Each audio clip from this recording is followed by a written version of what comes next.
Mbona umechelewa hivyo? Nimekusubiria sana. Usijali, nimeshafika. Niambie. Okay, sawa. Unatumia kinywaji gani? Sijisikii kutumia kitu chochote. Niko poa.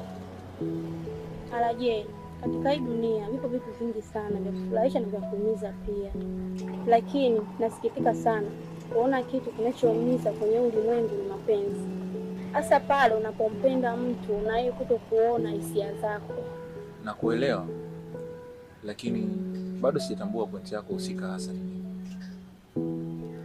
Binadamu wote tumeumbwa na moyo mmoja na hisia moja. Utofauti wake ni jinsia moja, kutokupewa thamani kuonesha hisia zake kwa jinsia nyingine.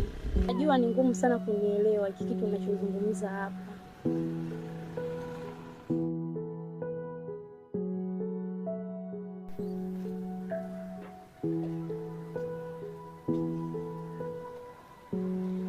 Mpaka sasa unaona nini kwenye macho yangu?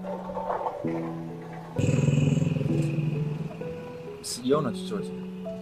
Naomba usinifikirie vibaya kwa hili nililokuambia. Kiukweli nimeshindwa kuzuia hisia zangu juu yako. Ukweli usiopingika.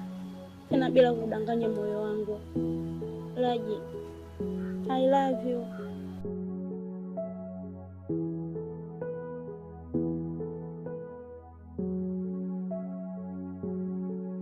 Jessica, asante sana kwa kuonyesha moyo wa kunipenda, ila siwezi kudanganya moyo wako wala moyo wangu pia, na wala sio vibaya kuonyesha hisia zako juu yangu, ila tu Zawadi, mapenzi nilionayo juu yako